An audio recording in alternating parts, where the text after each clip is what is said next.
Security forces کا شمالی وزیرستان میں آپریشن میں 5 دہشت گرد ہلاک، 2 جوان شہید۔ ISPR کے مطابق سیکیورٹی فورسز نے دتاخیل میں خفیہ اطلاع پر آپریشن کیا، جس پر دہشت گردوں نے فائرنگ کر دی۔ شہید ہونے والے جوانوں میں سپاہی محمد شمیم اور اسد خان شامل ہیں۔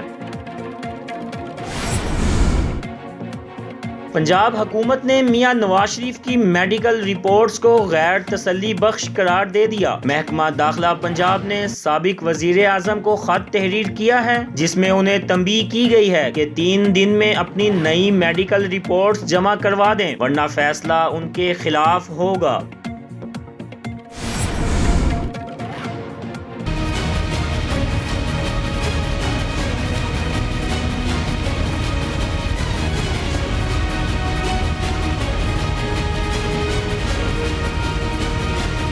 کورونا وائرس چین کے مرکزی شہروں تک پھیل گیا، ہلاکتیں 170 سے تجاوز کر گئیں۔ WHO کے ڈائریکٹر جنرل ٹیڈروس ایڈہینم کا کہنا ہے کہ گزشتہ چند روز کے دوران چند ممالک میں کورونا وائرس کی ایک سے دوسرے انسان میں منتقلی سے شدید تشویش لاحق ہو گئی ہے۔